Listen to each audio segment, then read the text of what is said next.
Buongiorno, ben ritrovati a Focus TG. Oggi ultimo sabato di agosto. Vi accompagniamo come sempre con le notizie fresche di giornata, collegamenti con i nostri inviati per raccontarvi quello che sta accadendo dalle province del Veneto. Come sempre in primo piano c'è la cronaca e non ce l'ha fatta il bimbo di 2 anni coinvolto in un gravissimo incidente prima di Ferragosto lungo la statale 47. Siamo a Pove del Grappa. Ha lottato per quasi 3 settimane tra la vita e la morte all'ospedale San Bortolo di Vicenza. Alla fine erano troppo gravi le ferite sul corpo, in particolare sulla testa del piccolo Lorenzo, che era in macchina con mamma Anna e papà Emanuele. La famiglia, residente a Torri di Quartesolo, era diretta verso Trento lungo la statale 47 Valsugana quando lo scorso 12 agosto, all'altezza dell'abitato di Pove del Grappa, una vettura austriaca proveniente dalla direzione opposta ha invaso la corsia scontrandosi frontalmente contro l'auto. Le condizioni del piccolo, che tra pochi giorni avrebbe compiuto 2 anni, sono parse subito gravissime, tanto da rendere necessario l'intervento dell'elisoccorso per il trasporto a Vicenza. Feriti anche i genitori, la mamma in modo meno grave, dopo le dimissioni gli è rimasta accanto fino all'ultimo, e il padre in modo più serio, poi trasferito anch'egli al San Bortolo per poter stare vicino al figlio. Per celebrare il funerale manca il nulla osta del magistrato competente e l'esito dell'eventuale autopsia. Con la morte del piccolo Lorenzo si aggrava pesantemente la posizione del conducente dell'altra vettura, ora accusato di omicidio stradale. L'uomo era in viaggio dall'Austria verso Grado con i 3 figli e tutti erano rimasti a loro volta feriti, seppure in modo più lieve, così come i 2 passeggeri di una motocicletta coinvolta nella carambola.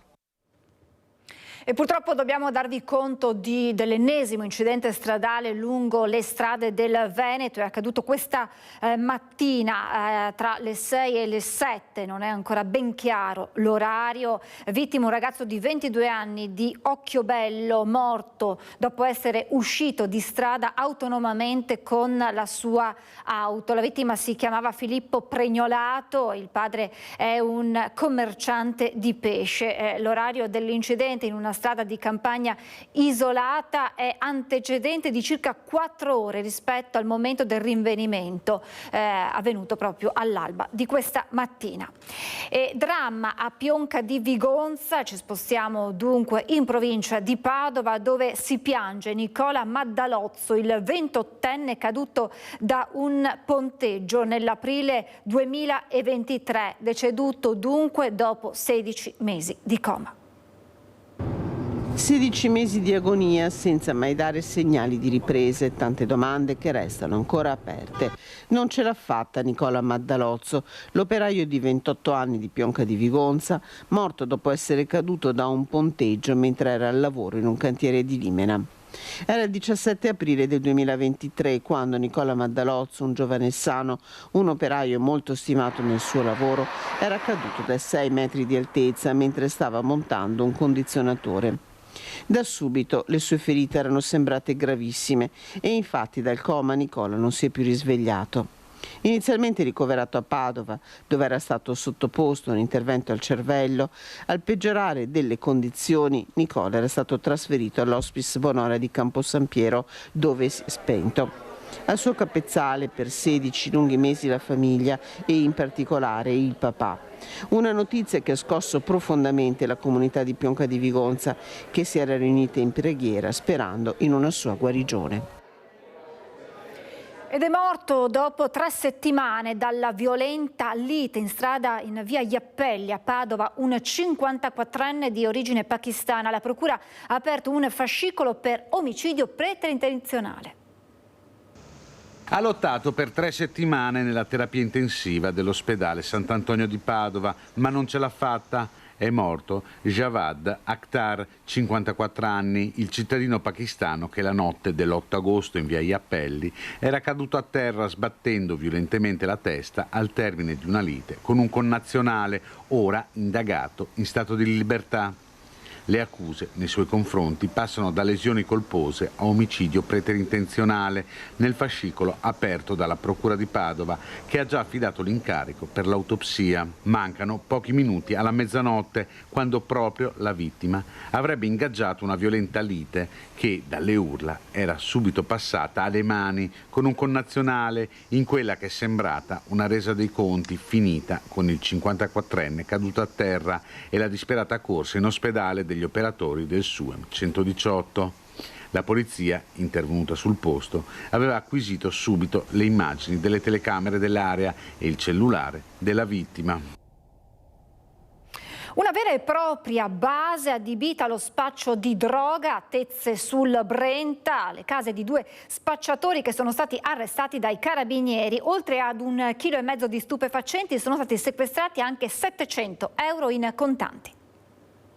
Quasi 1 chilo e 2 etti di hashish divisi in panetti, 210 grammi di marijuana, 8 grammi di cocaina, 3 bilancini di precisione, più materiale vario per il convenzionamento di dosi e 700 euro provento di spaccio. E quanto hanno rinvenuto i carabinieri di Rosà e del nucleo radiomobile di Bassano nelle abitazioni a Tezze sul Brenta di 2 uomini incensurati che sono stati arrestati. I militari, durante un controllo, avevano inizialmente fermato i 2 soggetti di 35 e 43 anni a bordo di un furgone con fare sospetto. Ad una prima perquisizione personale, i militari avevano rinvenuto e sequestrato 70 grammi di hashish, 30 grammi di marijuana e quasi 400 euro provento di spaccio. Per questo motivo i carabinieri avevano deciso di perquisire anche le abitazioni dei 2 arrestati, che attualmente sono ai domiciliari in attesa dell'udienza di convalida da parte del Tribunale di Vicenza. Ci spostiamo a Trevieso. Rubano lungo il Put un minivan a 2 turisti inglesi nella notte tra mercoledì e giovedì, ma scatta la denuncia e la polizia lo ritrova a Villorba. Colpevole ancora una volta una baby gang. Uno dei responsabili ha 16 anni, uno 18 ed è già noto alle forze dell'ordine. Il terzo è un 30enne. Ancora una baby gang all'opera a Treviso. 3 giovani di 16, 18 e 30 anni hanno rubato l'altra notte una Volkswagen Touran del valore di 50.000 euro parcheggiato lungo il Put a Treviso. La coppia di turisti inglesi, proprietaria del veicolo in vacanza con i 3 figli, ha però fatto immediatamente denuncia alla polizia, che in meno di 24 ore ha trovato sia il furgone che i ladri e anche la refurtiva.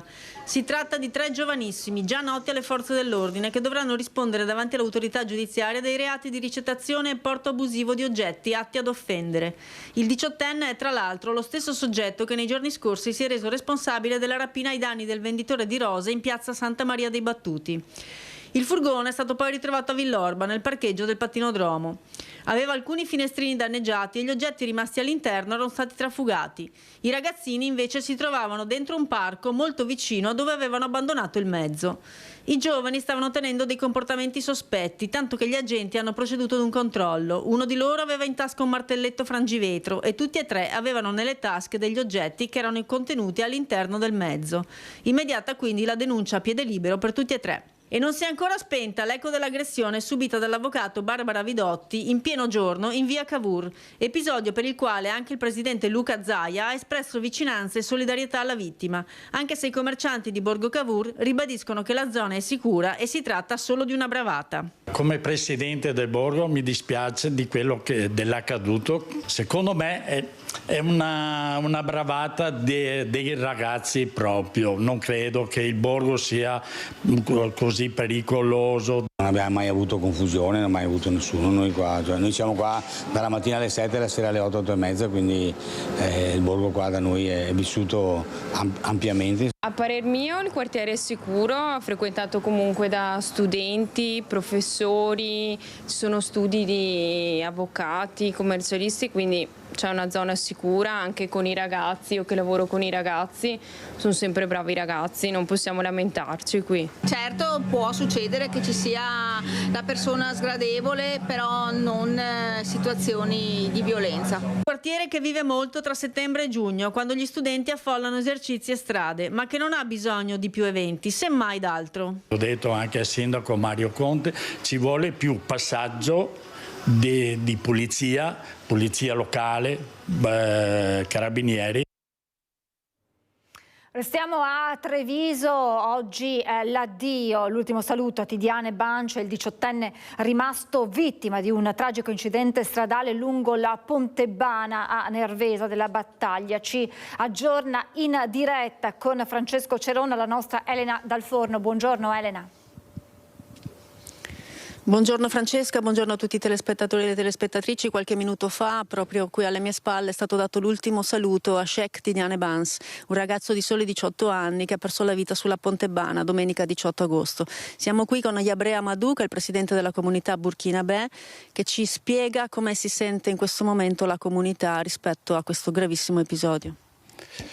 Salve a tutti, per dire che io ho poche parole da dire perché la comunità si sente addolorata e ferita, abbattuta, e quindi tutti sono andati e nessuno non ha voluto rilasciare dichiarazione e io mi sono portato per dire almeno quello che risente la comunità.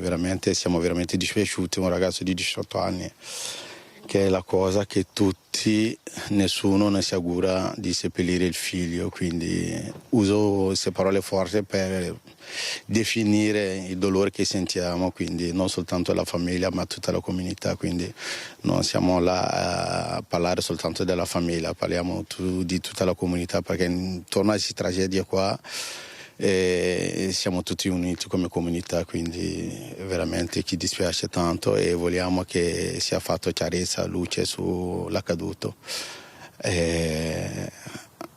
Come comunità siamo sempre stati tranquilli, quindi di conseguenza i nostri figli si sono sempre comportati ugualmente come i genitori, quindi vogliamo che sia fatta la luce sull'accaduto. Ecco, abbiamo visto durante la cerimonia gli amici, tanti amici che sono venuti a salutarlo, scrivere sulla sua bara, si sono stretti attorno al dolore di tutta la famiglia. Ecco, un ragazzo di soli 18 anni che perde la vita è un fatto veramente tragico.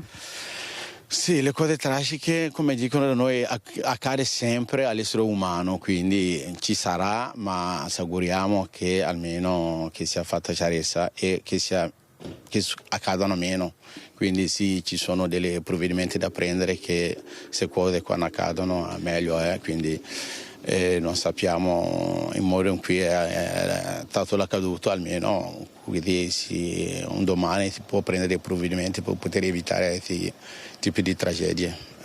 Ecco, noi vi restituiamo la linea, vi diciamo solo che Tidiane Bance era veramente un ragazzo amato e che la comunità è stata veramente unita nel dolore, anche la predica dell'imam è stata molto molto sentita, ha detto tante cose su come si dovrebbe vivere, su come si deve comportarci, ma credo che la comunità lo faccia già. Sì, quello che dice più che altro l'imam noi rimettiamo tutto nelle mani di Dio, quindi per non avere rancore, ma anche se fa male, l'unica cosa che vogliamo è sapere cosa è successo quella notte là, e quella notte là almeno per avere il cuore che tutti siano più tranquilli. Ma avere rancore è normale, che un ragazzo di 18 anni fa male, ma l'imam ci dice che l'unica cosa che possiamo fare è di non avere rancore. Le cose che accadono per, come posso dire, che sia Dio, che sia la natura, l'universo, comunque c'è qualcuno che lo fa accadere, quindi dobbiamo prendere e conviverci con il dolore. Io vi ringrazio Francesca, saluto gli spettatori e dal cimitero di San Lazzaro di Treviso è tutto, grazie.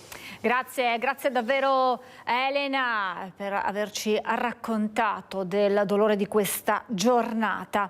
Cambiamo completamente argomento e andiamo a Marghera per una protesta antidegrado. Riprendiamoci Marghera, contro lo spaccio di eroina servono servizi e presidi sociali. Manifestazione contro il degrado questa mattina qui a Marghera, proprio sotto la piazza del municipio, organizzata da Marghera Libera e Pensante. Tantissimi i presenti, tantissimi ragazzi, con naturalmente Michele Valentini di Marghera Libera e Pensante. Perché questa manifestazione? situazione. Michele. Questa vuole essere una presa di parola per lanciare una serie di iniziative che da qui al prossimo mese faremo a Marghera e per denunciare una situazione che è completamente fuori controllo. È all'ordine del giorno sulle pagine dei giornali un problema legato alla vivibilità di questa città, di intere aree di questa città, e un problema che è legato alla questione dello spaccio di eroina e di fatto una situazione che dimostra il completo fallimento delle politiche di questa amministrazione comunale. La Giunta Brugnaro da 9 anni a suon di proclami, di blitz estemporanei ha dato una risposta completamente inefficace, ma che addirittura ha peggiorato i problemi. Qui questa città ha bisogno di servizi di strada, di operatori per strada, di presidi sociali, di rigenerazione di tutti quegli spazi che sono rimasti abbandonati e che sono diventati dei veri e propri buchi neri in città. Di questo ha bisogno la città. Probabilmente questa amministrazione era più impegnata a farsi gli affari suoi, come sta emergendo dall'ultima inchiesta Palude a cui abbiamo assistito in questi mesi, e invece questa città ha bisogno di una risposta che non è una risposta di facciata, ma una risposta concreta, un lavoro quotidiano. Sì. Allora Michele, voi qui nello striscione fate riferimento a Marghera con le iniziative che ha appena illustrato, però non è una manifestazione soltanto per denunciare il degrado a Marghera, ma anche a Mestre. Sì, la situazione di Marghera è molto simile, estremamente simile a tante altre che ci sono in altri posti della città, ma addirittura fino al centro storico ormai. E questo perché appunto il fallimento delle scelte che sono state fatte da questa amministrazione, di cui accennavo prima, hanno creato un ulteriore problema, cioè hanno sparpagliato le problematiche al posto di affrontarle in giro in altre zone della città. Vediamo adesso che anche quartieri come Bissuola o altre zone che non erano toccate da questi problemi cominciano a averle. E da tempo comitati, associazioni cittadine chiedono un cambio di rotta, chiedono delle risposte concrete, e queste risposte vengono viste da una grande parte della popolazione appunto sul ripristino e il potenziamento di quei servizi sociali che in questa città sono stati completamente smantellati, che erano il vero presidio del territorio e il vero argine di alcuni fenomeni. Oggi la manifestazione non a caso nel giorno di mercato qua a Marghera, per coinvolgere quanta più gente possibile, per rendere la cittadinanza parte attiva di questo vostro progetto. Certo, l'obiettivo è proprio questo, l'obiettivo è quello di sensibilizzare le persone che abitano in questo quartiere, ma anche di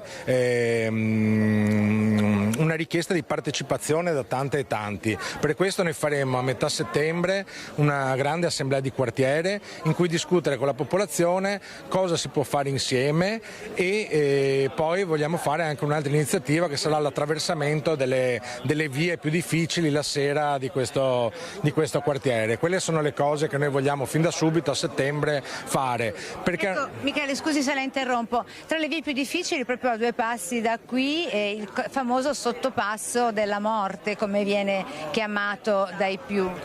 Certo, è una zona completamente abbandonata a se stessa, e anche lì appunto noi crediamo che una presenza qualificata per le strade della nostra città di chi, come dire, è chiamato anche a dare delle risposte, a risolvere questi problemi, e appunto per quello diciamo servono unità di strada, servono operatori per le strade, perché l'unico antidoto è quello alla situazione che stiamo vivendo. Ecco, stiamo parlando del sottopasso di via Ulloa, naturalmente. Sì, certo. Quindi a metà settembre questo appuntamento, per chi volesse mettersi in contatto con voi, con l'associazione, tutti i riferimenti e le coordinate sono online? Sì, sono online sulle nostre pagine social, per cui invitiamo tutte e tutti a partecipare a queste iniziative, che non saranno solo qua a Marghera, ma sicuramente saranno su tutto il territorio del comune, come è stato in questi anni, ad esempio con il lavoro che abbiamo fatto anche noi insieme a tante realtà della rete Riprendiamoci la città, che si è mossa in questo ultimo anno proprio su queste problematiche, per dare delle risposte concrete ai cittadini. Quindi con questo appello e monito di Michele Valentini di Marghera Libera e Pensante, questa la manifestazione è soltanto l'inizio di un lungo cammino che si terrà qui a Mestre e Marghera contro il degrado. Dunque, manifestazione contro il degrado a Marghera, a Mestre, a Bassano invece continuano le proteste nel quartiere di San Vito contro il progetto di un'ecopiazzola. Una manifestazione si è tenuta anche questa mattina.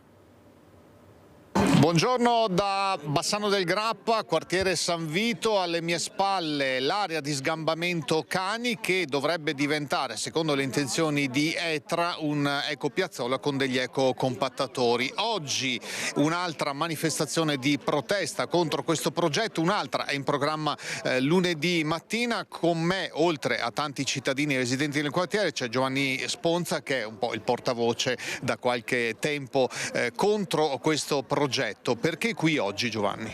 Perché vogliamo ribadire lo stesso concetto, cioè noi vogliamo che sia chiaro che è il popolo che chiede, i cittadini di San Vito che chiedono che l'ecopiazzola non venga costruita, che il verde rimanga tale e soprattutto non vogliamo perdere il porta a porta.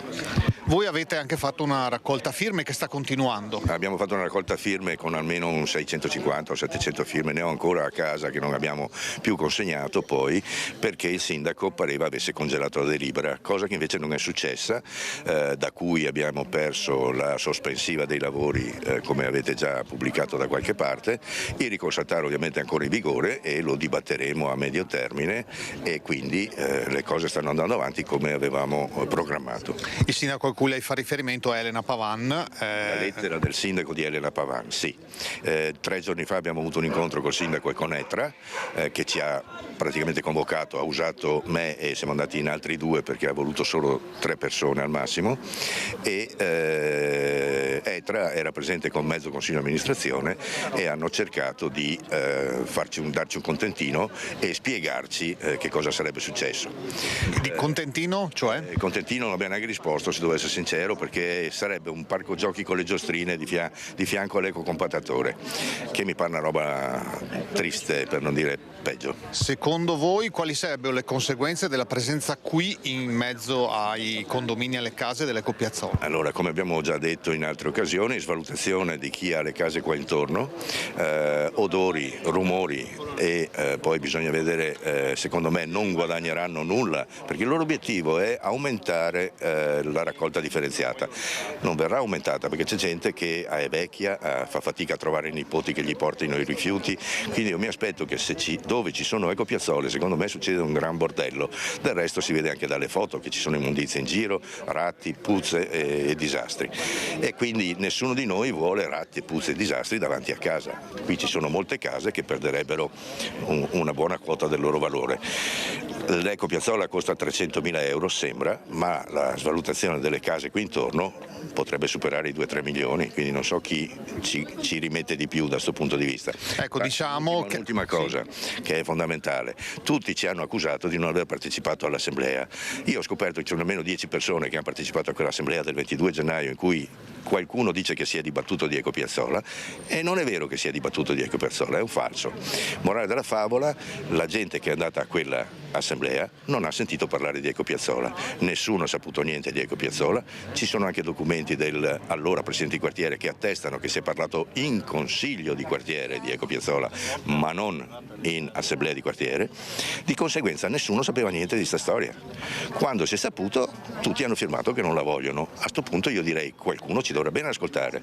Se non ci ascoltano con le 700 firme che sono state la cui raccolta è stata sospesa quando è arrivata la lettera dalla Pavan, noi adesso ricominciamo a farle perché si vede che ne vogliono di più.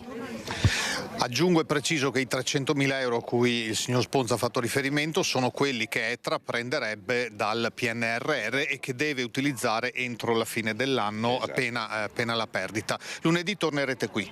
Torneremo qui con gli stessi obiettivi, con spero molta più gente perché grazie a voi credo che questo servizio possa contattare più gente e coinvolgere più bassanesi, perché io lo vorrei dire una volta per tutte, qui si parte da San Vito e da 25 aprile, c'è gente di 25 aprile qui, stanno facendo raccolta firme anche loro, e poi pian pianino verrà tolta il porta a porta a tutto Bassano, quindi è un problema di tutti, non solo del 25 aprile, non solo di San Vito.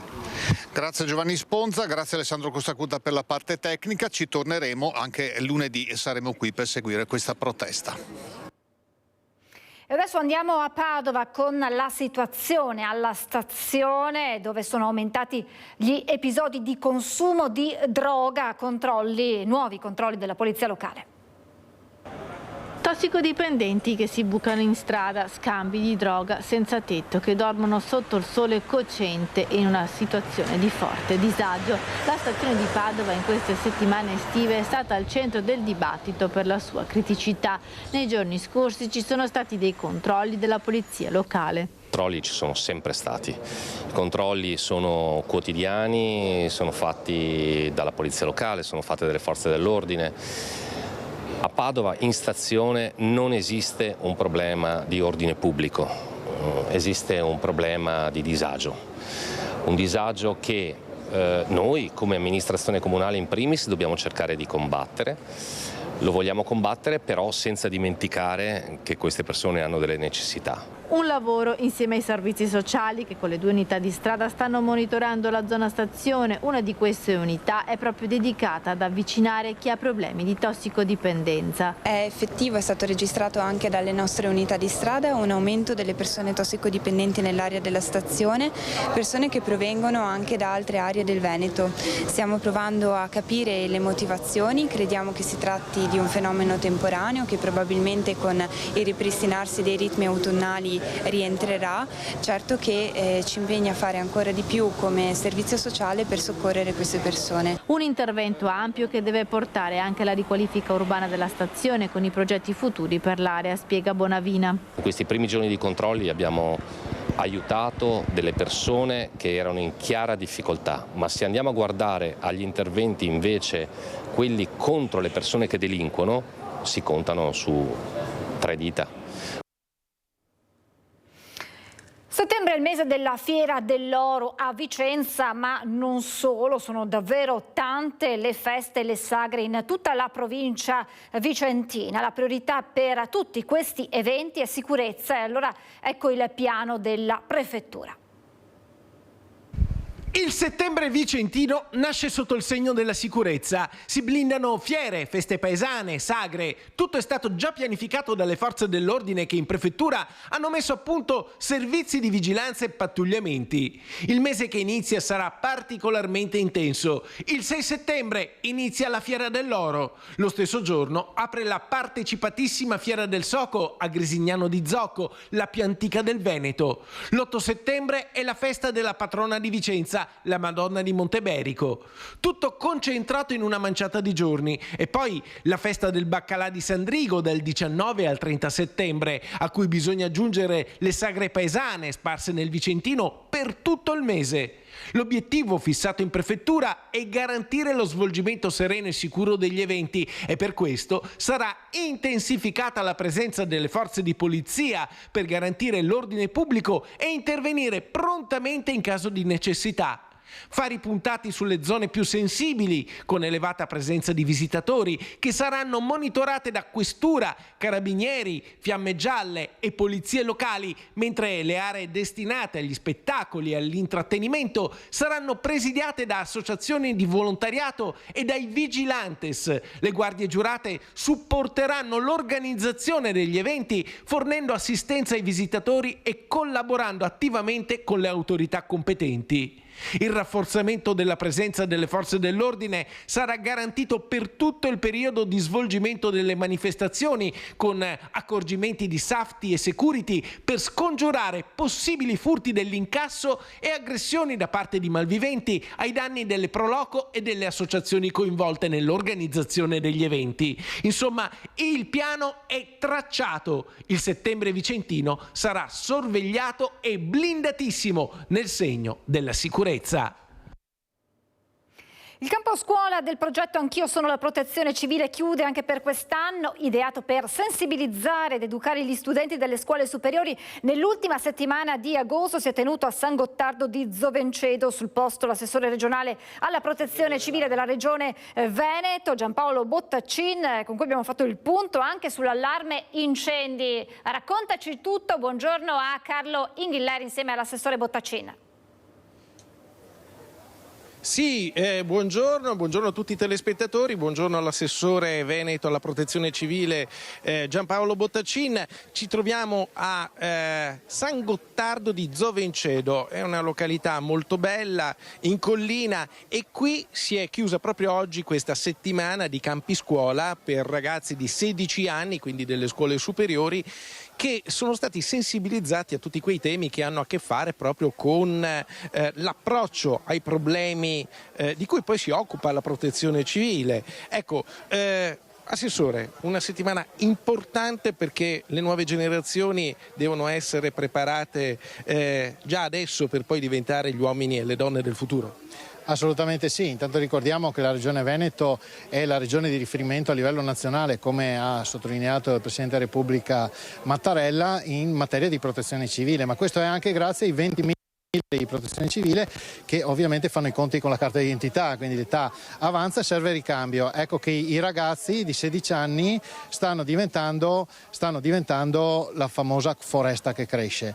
In Veneto abbiamo il più alto numero di volontari rispetto al numero di abitanti di protezione civile, e i giovani stanno continuando questa tradizione. Questa è la testimonianza concreta, fisica, del fatto che di fronte a qualche giovane che fa notizie negative ci sono moltissimi giovani che invece in questo caso fanno notizie in positivo. Beh, c'è anche da dire che in questo momento si sta parlando molto anche del caldo record a proposito di protezione civile, un caldo record che sta portando, ha già portato a dir la verità, a far scattare l'allarme incendi. Sì, assolutamente sì, e abbiamo la massima attenzione sugli incendi boschivi, che è una competenza, anche questa pochi lo sanno, della Regione, sia in materia di prevenzione che in materia di lotta attiva, e la esercitiamo anche grazie agli oltre 1.000 volontari sparsi in giro per tutto il Veneto di protezione civile antincendio boschivo, che hanno le loro zone di competenze, che intervengono insieme alle strutture regionali dei servizi forestali, di Veneto Agricoltura e della protezione civile, della direzione protezione civile. Quali sono i consigli, i suggerimenti che possiamo dare anche ai telespettatori che ci seguono in questo momento da casa?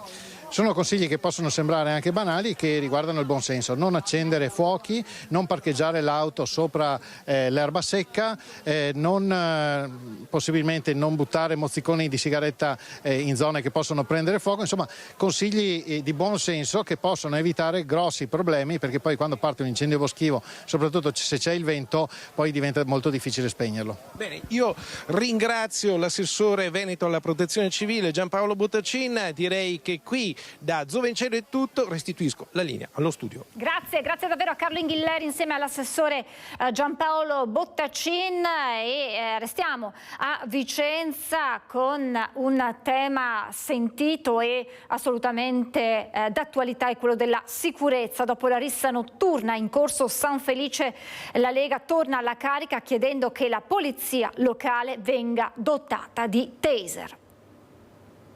Allarme criminalità in città, nei piccoli centri urbani della provincia. La violenza a cielo aperto in pieno centro storico a Vicenza è in aumento. Commercianti e cittadini hanno paura e l'ondata di preoccupazione arriva in Consiglio Comunale, dove a livello politico si scatena un confronto aspro. L'ultimo episodio in settimana, quando un nordafricano, già noto alle forze dell'ordine, è stato trovato in piena notte con una profonda ferita alla gamba. Lo straniero, particolarmente riottoso, è stato talmente aggressivo nei confronti dei poliziotti da indurli a usare il taser. Ed è questo il grande punto del dibattito: il taser, il dispositivo elettrico in dotazione a diverse forze dell'ordine, ma non alla polizia locale di Vicenza. Il centrodestra, quando amministrava la città, aveva provato a introdurlo, ma da quando al governo c'è il centrosinistra non se n'è più parlato e l'ipotesi taser è svanita. Oggi però la Lega torna alla carica e punta il dito contro il sindaco. Uno strumento difensivo che però la Polizia Locale di Vicenza non ha ancora in dotazione. A differenza di molti comuni, anche limitrofi, anche governati dal centro-sinistra, il comune di Vicenza persevera nel non dotare di questo strumento aggiuntivo per difendersi gli agenti della Polizia Locale di Vicenza.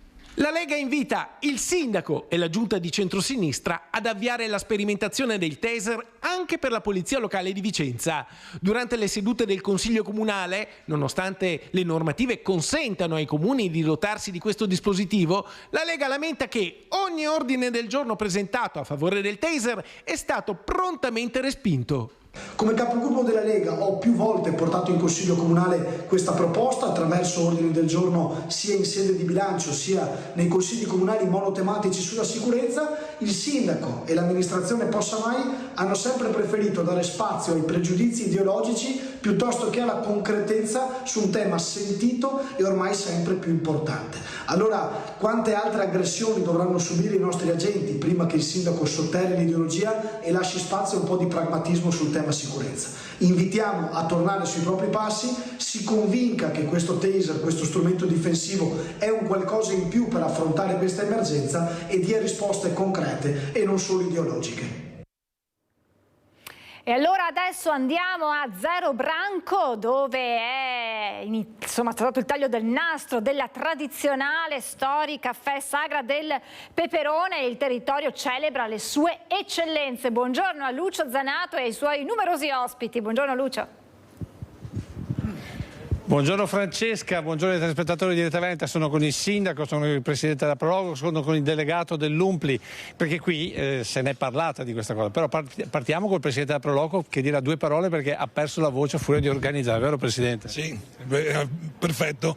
Un caldo sotto le strutture per me e per tutti i miei collaboratori che dopo la notte ci si perde la voce. Ma al di là del caldo, anche i pensieri, perché ogni volta che c'è da organizzare una sagra è un problema. Un sacco di pensieri, specialmente con le nuove normative che fra poco faranno morire tutte le manifestazioni. Ecco appunto, la polemica sta qua, però prima, visto che abbiamo il sindaco Luca Durighetto, non so se lo sai, ma Zero Branco è diventata, la sagra del peperone è diventata sagra di qualità, e quindi per il comune cosa significa la sagra, ma anche questo nuovo riconoscimento? Beh, allora il legame tra Zero Branco e il peperone ormai è un legame indissolubile, è un sodalizio riconosciuto. Avere in più il riconoscimento di sagra di qualità vuol dire che anche tutto il lavoro delle Proloco, nonostante le difficoltà a cui faceva cenno appunto il Presidente adesso, però non solo permette di organizzare una bella manifestazione riconosciuta, apprezzata e amata dalle persone, ma addirittura di raggiungere determinati standard che sono riconosciuti a livello nazionale. Quindi questo è senz'altro un fiore all'occhiello e un valore aggiunto per tutta la nostra comunità. Torniamo alla polemica perché Enrico Scotton l'ho fermato proprio perché lui è delegato della nuova giunta dell'Umpli e nel suo discorso è stato abbastanza, come dire, pungente anche nei confronti dello Stato. Perché?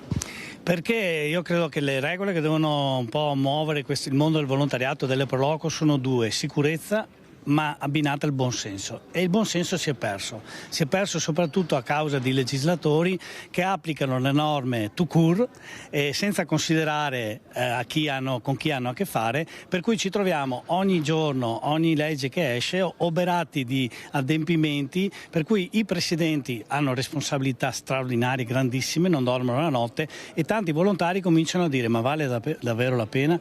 Quindi sostanzialmente ci mettono un po' il bastone tra le ruote. Ma allora il rischio è che perderemo eventi come questo se andiamo avanti così? Il rischio concreto c'è, lo ha detto anche il presidente di Zero Branco, che è della Proloco di Zero Branco, però per fortuna alcuni parlamentari ci hanno ascoltato e si stanno muovendo con una asse bipartisan, con una proposta di legge che dovrà andare prestissimo alla Camera, dove appunto la proposta verrà fatta è quella di alleggerire gli adempimenti burocratici. Ad esempio, ottenere un piano di sicurezza, un permesso per una manifestazione oggi è un grosso impegno. Lo devi fare ogni anno, eppure magari la manifestazione rimane la stessa, i capannoni. Ecco, una delle modifiche sarà che una volta ottenuta l'autorizzazione, mantenendo tutto uguale, l'autorizzazione durerà 3 anni. Vuol dire costi minori, ma soprattutto lavoro minore anche per le Proloco, che ricordiamolo non hanno dipendenti, ma tutti volontari. Senta sindaco, per ultimo, ma cosa può fare un sindaco o un comune come Zero Branco per dare una mano alla Proloco proprio in questo senso? Perché è vero che si prende una montagna di responsabilità, e chi glielo fa fare che non prendono neanche un rimborso spese, anzi ci rimettono loro? Vabbè, è chiaro che grazie all'impegno e alla volontà e al rischio che ognuno dei volontari si accolla si riesce a far vivere i paesi, altrimenti sarebbero veramente dei dormitori o comunque sarebbero dei paesi morti. Diciamo che nel nostro caso noi da tempo abbiamo all'interno degli uffici comunali persone di altissima competenza, proprio preparati nelle tematiche delle manifestazioni importanti, anche storicamente, perché la sagra del peperone, come si ricordava prima, c'è da 57 anni, quindi il comune un po' alla volta si è attrezzato anche lui. Ma i nostri dipendenti sono in grado di dare non solo i consigli, ma anche operativamente di essere al fianco della Proloco e del del Presidente e quindi di agevolarli il più possibile. Certo che l'impianto normativo attuale prevede qualche incombenza eccessiva e che probabilmente più che da stimolo per dar vita a nuove manifestazioni funge da freno. Ecco. Per ultimo, Presidente, quanta gente vi aspettate in queste prossime giornate? Tantissima. Un disastro. Ieri sera come prima serata abbiamo fatto un pienone e vi aspettiamo tutti, dobbiamo pagare le spese, quindi più gente arriva, più soldi incassiamo. Ecco, questo per dire come dietro a tanto volontariato comunque bisogna far quadrare i conti e non sempre quadrano. Mentre suonano le campane e tu non lo vedi ma sta uscendo la sposa, perché qui c'è anche un matrimonio, io ti restituisco la linea. Grazie Lucio, fai gli auguri da parte nostra agli sposi, ringrazio anche naturalmente i tuoi ospiti per essere stati in nostra compagnia. Noi ci fermiamo per la pubblicità e poi sarà il momento di parlare della Mostra del Cinema di Venezia, tra poco.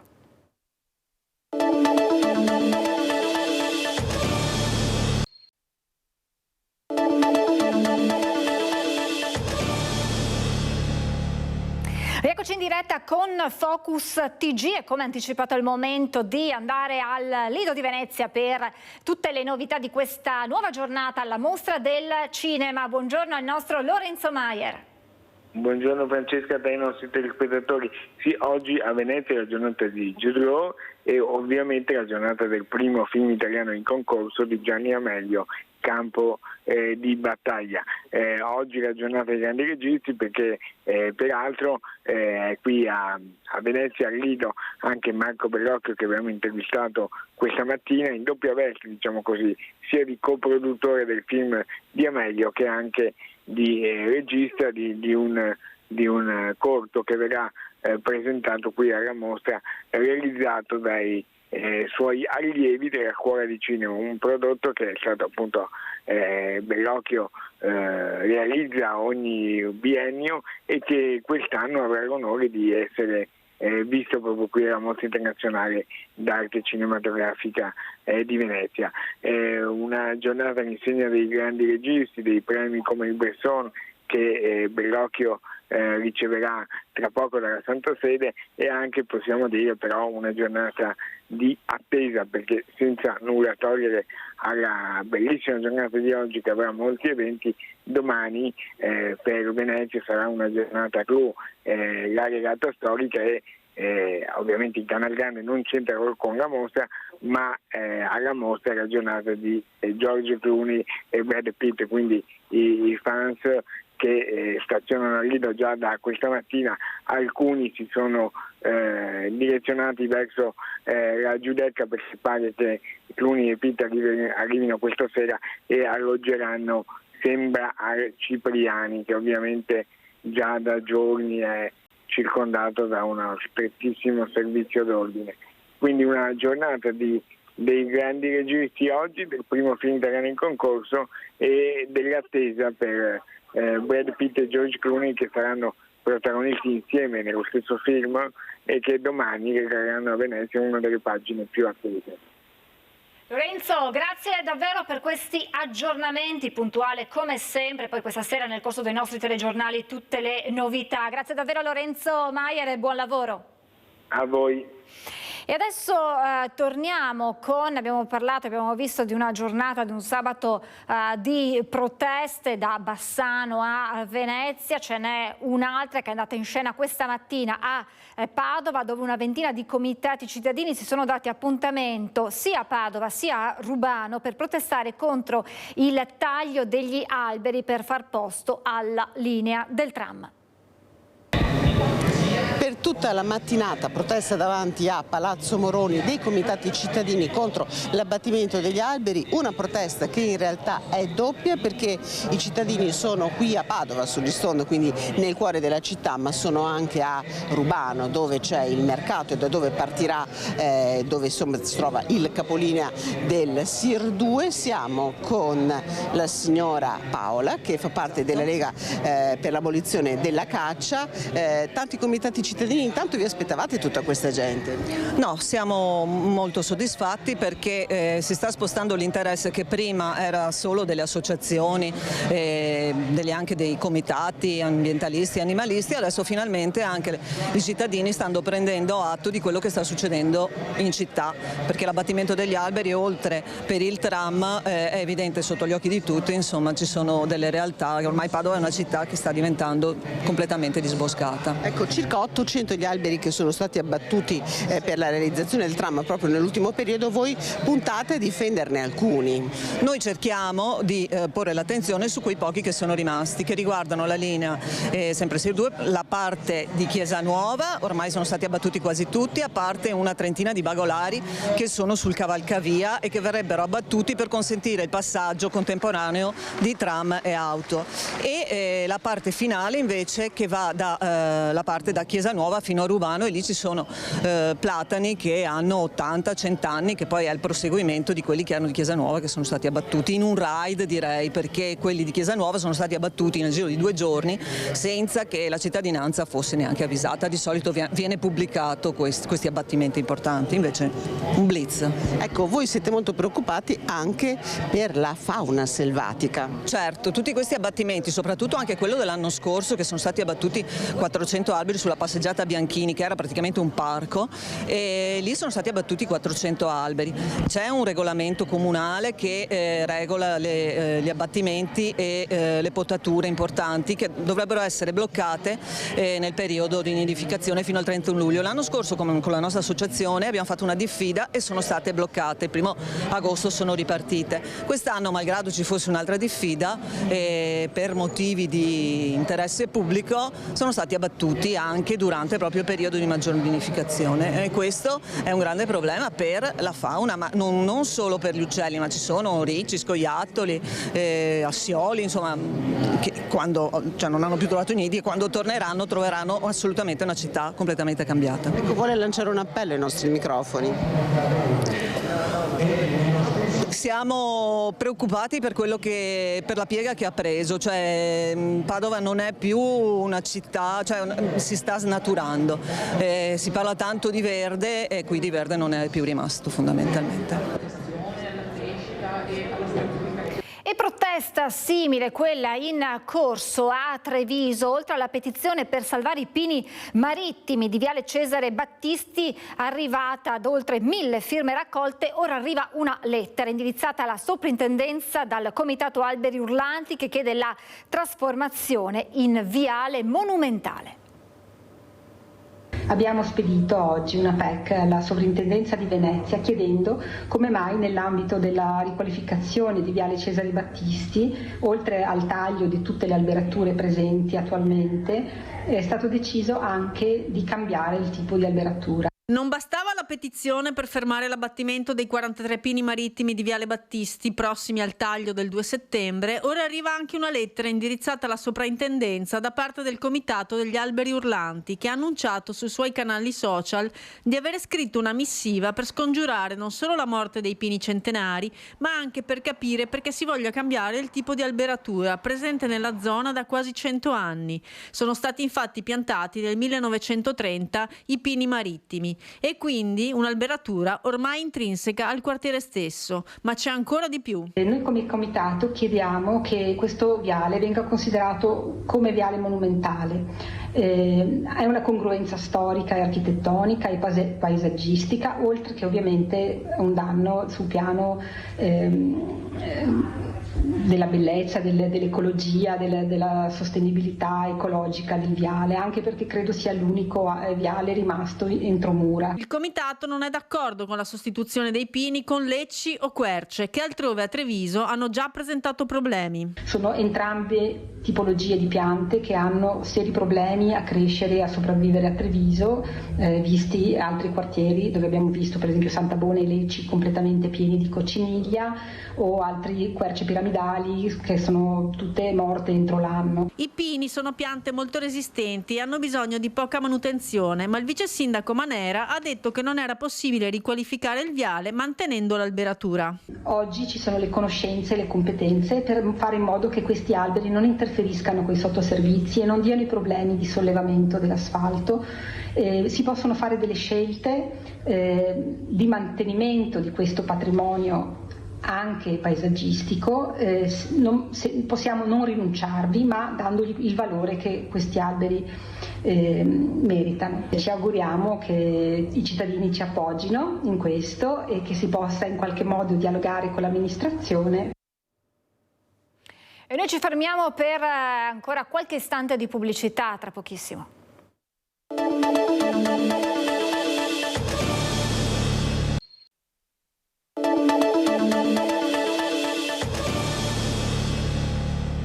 Rieccoci in diretta con Focus TG. Non solo i malgari e gli allevatori sono preoccupati per le predazioni dei lupi, anche i sindaci iniziano ad alzare la voce.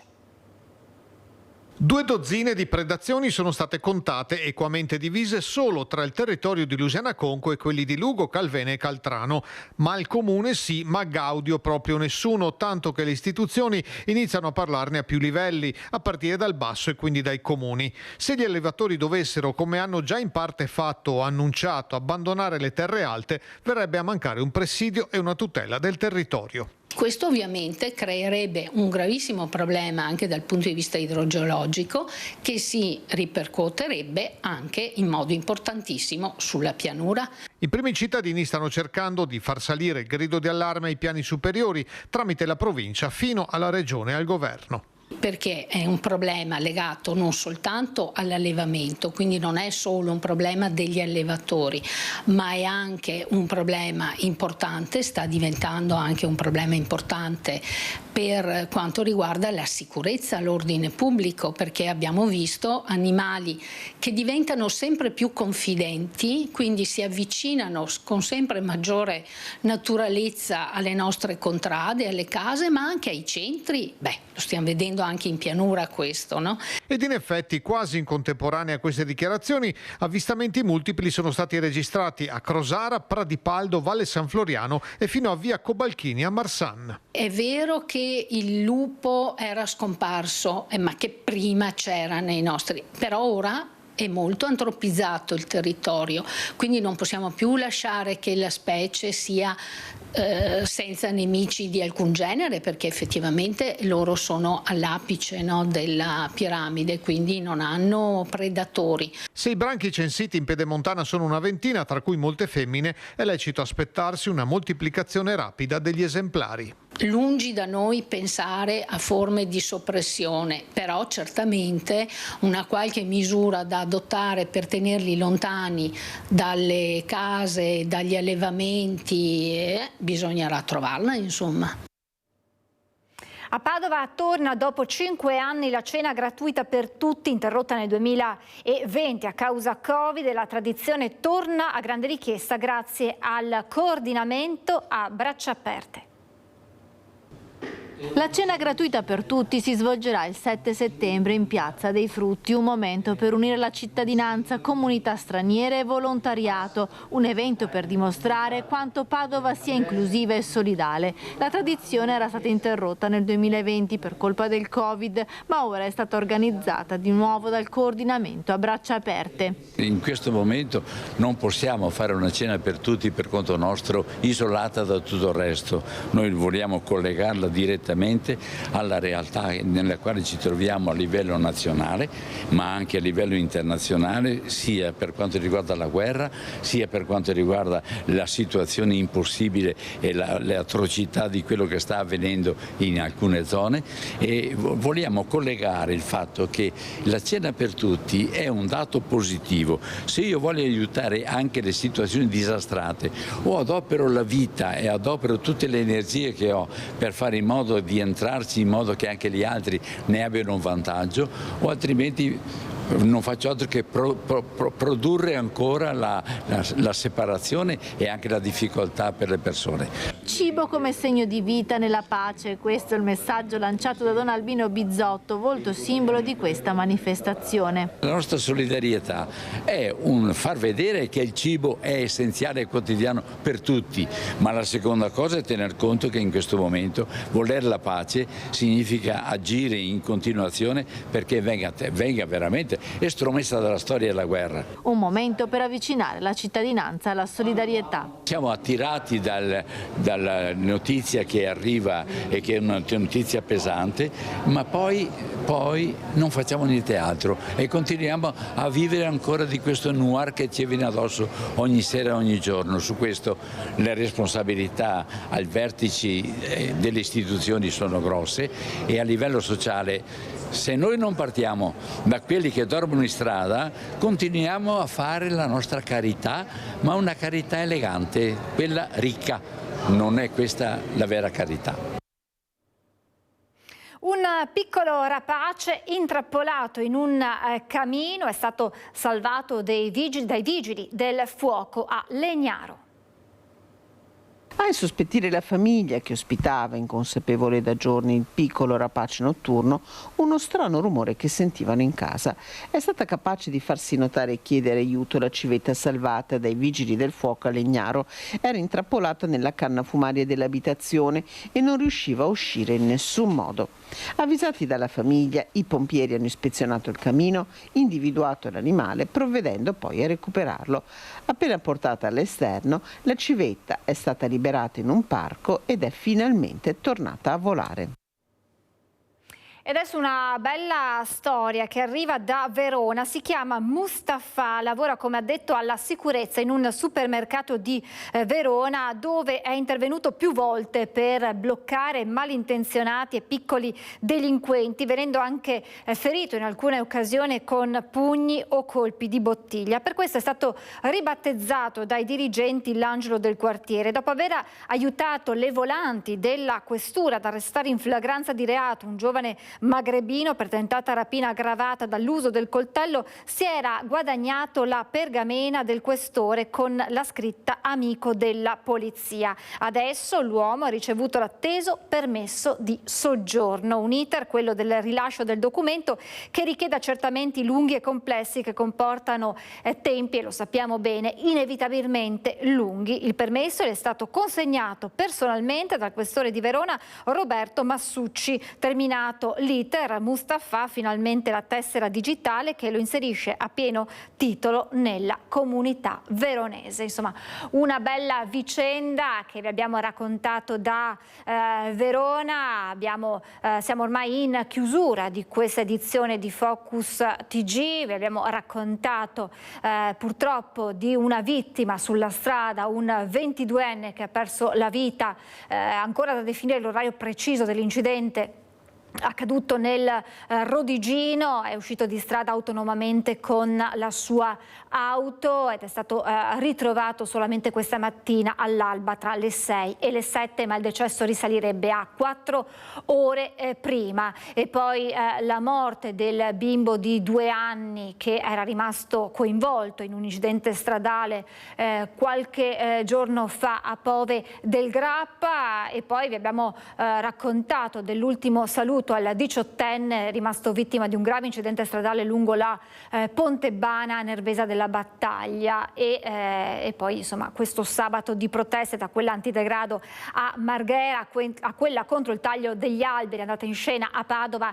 e a Rubano, fino a quella di Bassano nel quartiere di San Vito contro la realizzazione di una nuova ecopiazzola. Insomma, questi sono i temi principali che ritroverete poi nelle edizioni serali del nostro telegiornale. Io vi ringrazio per averci seguito e vi auguro un buon proseguimento di giornata con i programmi di Rete Veneta. Arrivederci e buon sabato.